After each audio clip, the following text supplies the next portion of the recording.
Alors, je viens d'une association qui s'appelle le Mega System, qui est une association de sonorisation et d'animation de soirée en fait dans le Valencinois. Comment j'ai connu le CDJ, par l'intermédiaire d'un ami qui était avant membre du CDJ, qui maintenant est trop vieux pour pouvoir encore y siéger. Et puis, qu'est-ce qu'on y fait? Je pense que c'est avant tout une instance consultative de jeunes, c'est-à-dire qu'on fait partie à part entière des réflexions du Conseil général du Nord.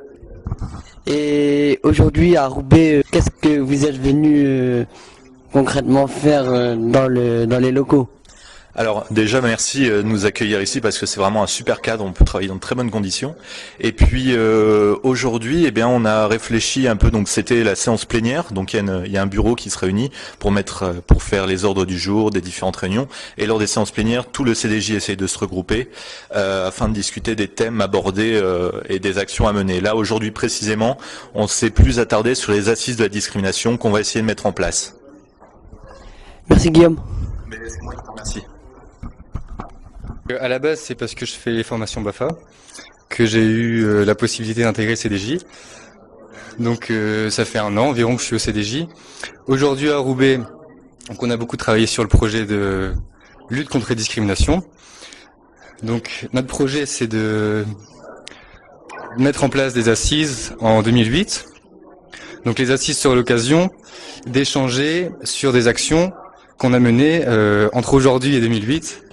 J'ai pas été très clair, mais en gros, c'est de mettre en place des actions contre les discriminations, des actions concrètes, et en 2008, se rassembler pour en parler, se partager les bonnes pratiques et faire des propositions aux instances compétentes, quoi. Que ce soit les administrations, voilà. Merci. Les relais jeunes, qu'est-ce que c'est? C'est une instance de démocratie participative qui fait le lien entre les différents quartiers, structures, telles les associations ou groupes de jeunes, et qui fait le lien entre ce côté-là et les institutions, c'est-à-dire la mairie, le service jeunesse notamment. Comment j'ai connu le relais jeune? Parce que juste avant d'être relais jeune, j'étais représentant des jeunes de mon quartier à la maison de quartier et de Dunkerque, du Banvert plus précisément. Après, il y a eu un forum jeune organisé par l'élu à la jeunesse dans lequel ils souhaitaient mettre en place une démocratie participative au niveau de la jeunesse pour faciliter le dialogue entre la mairie, le service jeunesse et les jeunes de quartier ou les jeunes en général qui n'arrivaient pas à toucher. Et de là, en fait, j'ai été élu par ceux de mon quartier comme représentant de mon quartier au niveau de la ville en tant que relais jeune. Après, au niveau du conseil départemental de la jeunesse, il y avait Abdou qui lui siégeait déjà au CDJ et qui, d'après le service jeunesse, j'étais la personne qui pouvait le plus, juste derrière Abdou, prendre la relève. Donc j'ai assisté avec Abdou à quelques réunions, puis Abdou il est parti pour des raisons professionnelles, donc j'ai pris le relais derrière. Ouais, et au relais jeunes, est-ce que vous avez un projet là qui tourne actuellement autour de la citoyenneté ou autour de... Le gros projet sur lequel nous sommes basés maintenant, c'est sur les discriminations. Nous comptions faire refaire la participation des jeunes à la vie de la cité qui a été fait en 2006, mais la refaire à notre sauce, mais axée avec un fil rouge sur la discrimination, avec des actions qui se font tout le long, enfin de maintenant jusque 2008 ou 2009, cela dépend, on n'a pas encore bien fixé le calendrier, et à la fin 2009 refaire comme des assises de tout le projet qu'on a fait et des réflexions qui ont été menées. Merci Abdi. Merci à toi Karim. Donc bonjour Joël, on est au comité de quartier et aujourd'hui on reçoit le CDJ. Alors qu'est-ce que le CDJ? Conseil départemental de la jeunesse, animé par la direction régionale et départementale de la jeunesse et des sports, que je représente. Et en gros ça fait quoi le CDJ? Pour ceux qui connaissent pas du tout, comme moi. Eh bien, ce sont des jeunes de 16 à 25 ans qui sont réunis pour réfléchir aux questions qui touchent à la jeunesse et qui sont chargés de faire des propositions aux institutions concernées par les questions de jeunesse à partir de consultations qu'ils organisent auprès d'autres jeunes. Et quoi comme proposition, par exemple, si tu avais un exemple à nous donner de propositions qui ont été proposées concrètement par le CDJ et qui ont une concrétisation aujourd'hui? Une question piège? Ouais. C'est vrai en plus. Parce que nous, à Roubaix, par exemple, on dit, ouais, il y a un conseil jeune, mais il s'exprime rarement sur la politique jeunesse. Parce que c'est des dossiers assez compliqués. Et alors, est-ce que c'est un peu le même souci au niveau départemental? Oui, c'est toujours le même souci pour les instances locales consultatives de jeunes. Bon, un exemple quand même important, c'est lorsqu'il y a eu la consultation sur l'école, le CDJ a été amené à donner son avis aussi. Donc, lorsqu'il y a des consultations nationales, le CDJ est toujours invité à s'exprimer. Mais il peut se saisir lui-même de toutes les questions qui l'intéressent, et on en a pas mal en tiroir, comme je pense qu'il y a l'agenda 21, tout ce qui tourne autour de l'éducation à l'environnement. Il y a ce qui tourne autour de la sécurité routière aussi, qui peut faire l'objet de débats. Il faut dire aussi que le CDJ, les jeunes du CDJ, se sont aussi pas mal préoccupés ces derniers temps de comment ils pourraient communiquer avec les autres jeunes, et qu'on est là encore sur la phase de mise en place d'un site, d'un blog et d'outils de communication qui permettent effectivement de consulter plus directement et plus rapidement d'autres jeunes. C'est pour ça que il est difficile de tout faire en même temps. Surtout quand les jeunes se réunissent finalement beaucoup, mais pas assez pour pouvoir tout mener de front.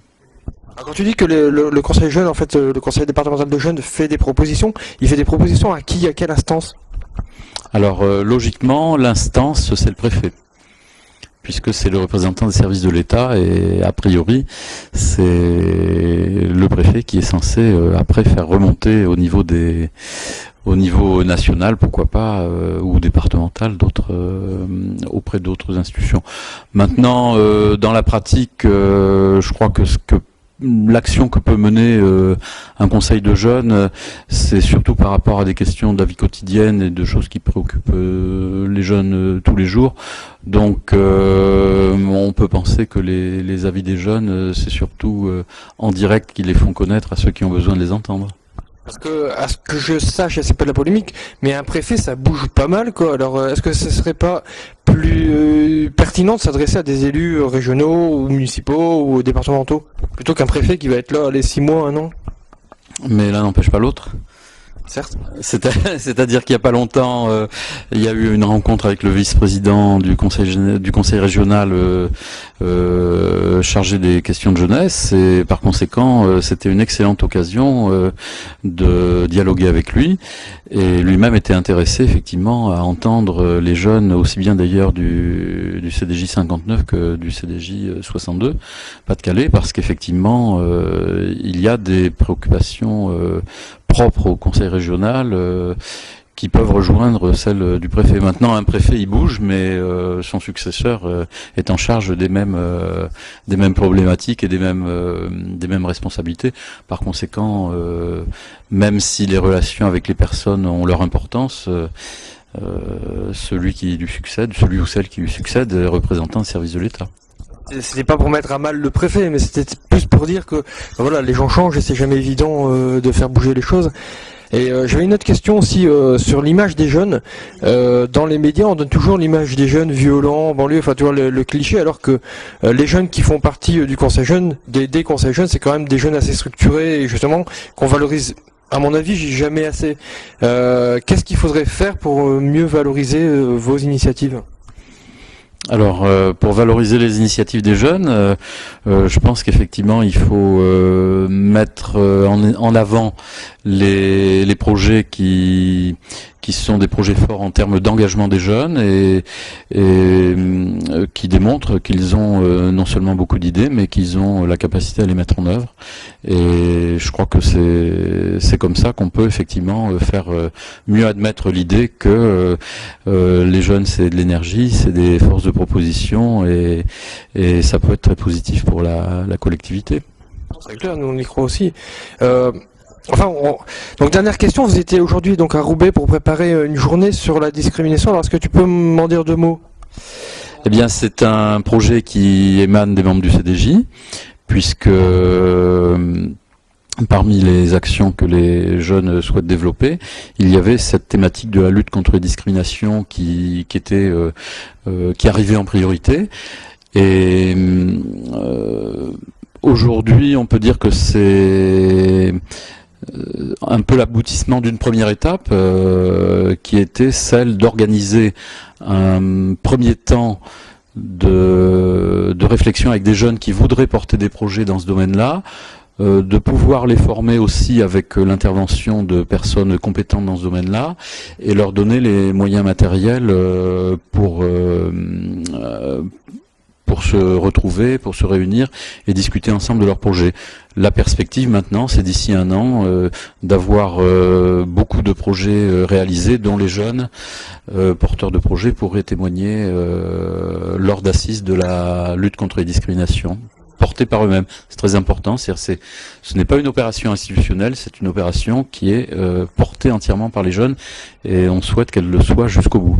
Donc s'il y a des jeunes qui voient ce message et qui ont envie de proposer des idées, ou qui organisent déjà des événements ou des actions de lutte contre la discrimination, comment ils vous contactent?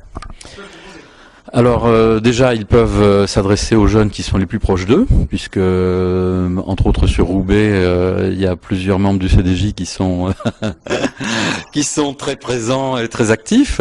Et puis après, il faut qu'ils s'adressent à la direction régionale et départementale de la jeunesse et des sports, où donc en tant que responsable du CDJ, je pourrais éventuellement leur apporter des précisions. Et je tiens à dire quand même que je suis pas en mesure de répondre à 100 sollicitations par jour. Donc il faut savoir que c'est une opération qui est menée plutôt à travers le réseau des jeunes qui sont engagés soit dans le CDJ, soit dans des conseils locaux. Plutôt, c'est pas une opération grand public au sens où on s'adresse urbi et orbi à tous les jeunes du département. On compte plus sur un noyau restreint de jeunes très engagés et très volontaires pour porter une action comme ça. Donc il faut le savoir, quoi. C'est pas un appel à projet. Ce n'est pas un appel à projet urbi et orbi, non, c'est un appel à projet à travers les jeunes qui sont engagés déjà dans les instances locales. D'accord. Et on sait quand est-ce que ça va, donc ces assises de lutte contre la discrimination, si on a une date, un lieu où ça va être organisé? Non, pour l'instant, non, parce que c'est une étape ultérieure qui n'est pas encore déterminée et qui le sera à partir du moment où il y aura des projets de réaliser. Donc on sait que c'est en 2008. Ça devrait être en 2008, mais ça peut être aussi un petit peu plus tard. Tout dépend de la mobilisation des jeunes à ce moment-là. Et enfin, une dernière question, parce que nous, on est très sensibles. C'est vraiment la dernière. Mais en fait, nous, c'est tellement un sujet qui nous passionne de la participation, et notamment de la participation des jeunes. Nous, on est assez impliqués dans ce qui est vote et de lutte contre l'abstention. Est-ce que le CDJ, bon, qui est une instance participative, encourage aussi à contre l'abstention? Est-ce que vous discutez politique, par exemple? Mais toutes les discussions sont possibles à l'intérieur du CDJ. Je pense que ce qu'il faut retenir quand même, c'est que ce qui est important de discuter au sein du CDJ, c'est des projets et des propositions des jeunes. Dans la mesure où les jeunes du CDJ sont d'ailleurs bien souvent eux-mêmes engagés dans des actions locales comme celle qui a été menée à Roubaix, il est évident que c'est important d'être tenu au courant, et de faire écho à ces actions-là et d'arriver à les renforcer aussi et de faire en sorte qu'elles soient confortées. C'était la dernière question. C'était la dernière question. On te remercie. Merci en tout cas pour votre accueil aujourd'hui à Roubaix, dans les locaux du comité de quartier, parce que c'est vraiment, on a été très bien reçus. En plus, vous êtes la première réunion extérieure, alors on a de la chance, mais on reviendra. Avec plaisir.